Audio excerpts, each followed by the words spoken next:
लाखों लोगों को जेलों में डाल दिया। और आज ये संविधान की किताब उठा के घूमते हैं। कम से कम इंदिरा गांधी के वंशज को तो संविधान उठाने की हिम्मत नहीं होनी चाहिए। और मैं एक बात और कहता हूं कि इनके इमरजेंसी लगाने वाले जो बीज हैं, इनके खत्म नहीं हुए हैं, आज भी जिंदा है, सिर्फ मौके की तलाश में है कि अगर इनको कभी मौका मिला तो ये दोबारा उससे भी ज्यादा कर सकते हैं।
हरियाणा के पूर्व गृह मंत्री अनिल विज फरीदाबाद के पूर्व कैबिनेट मंत्री विपुल गोयल के निवास स्थान पर पहुंचे।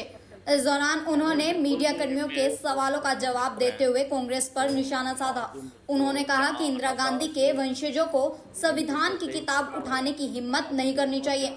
इमरजेंसी के वक्त अखबारों की खबरें एडिटर की बजाय एसएचओ तय करता था। इमरजेंसी लगाने वाले आज भी जिंदा हैं। इन्हें मौका मिला तो आज भी उससे ज्यादा कर सकते हैं। इन्हें संविधान की बात करने की जरूरत ही नहीं करनी चाहिए।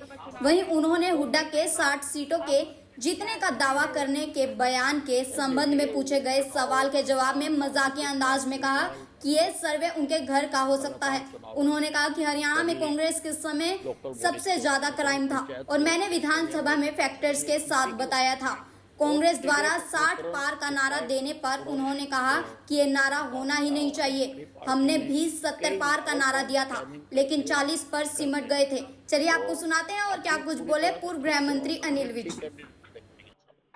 25 जून को संविधान की हत्या दिवस मनाने का फैसला लिया गया, लेकिन कांग्रेस कह रही है कि एक घोषित इमरजेंसी बीजेपी ने लगा रखी है, उसकी बात को नहीं कर रहा। नहीं, आप ये देखिए कि कांग्रेस पार्टी ने, इंदिरा गांधी ने 1975 में सारे मौलिक अधिकारों को रद्द करके मीडिया पर प्रतिबंध लगाकर उस वक्त अखबार में खबरें एसएचओ तय करता था कौन सी लगेंगी, एडिटर तय नहीं करता था, करके लाखों लोगों को जेलों में डाल दिया। और आज ये संविधान की किताब उठा के घूमते हैं। कम से कम इंदिरा गांधी के वंशज को तो संविधान उठाने की हिम्मत नहीं होनी चाहिए, और कांग्रेस पार्टी के लोगों को, क्योंकि ये सब पार्टियां उसमें।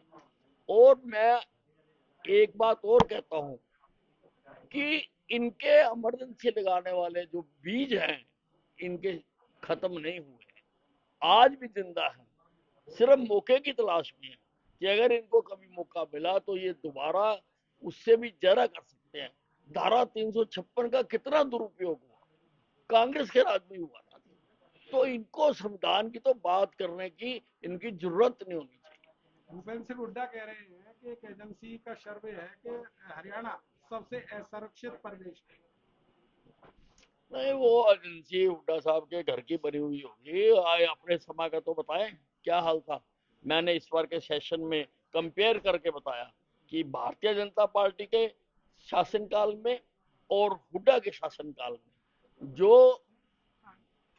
फैक्चुअल डाटा है, मैंने सदन में एक एक बताया, हत्या का बताया, सारे क्राइम अगेंस्ट वुमेन का बताया, सारे चोरी का बताया, डकैती का बताया, सारों में इसके ज्यादा थे। सर, विधानसभा उपचुनावों में एनडीए को बड़ा झटका लगा है, क्या कभी कारण मानते हैं इसका? और आने वाले जो इन उपचुनावों में और आने वाले जो चुनाव हैं उनमें इस तरह की स्थिति ना हो, इसके लिए भाजपा की क्या नहीं तैयारी? नहीं, पूरी तरह से तैयार है। देखिए, जो उपचुनाव होता है वो कई और उसके साथ मुद्दे शामिल होते हैं और अलग अलग जगह के अलग अलग मुद्दे होते हैं।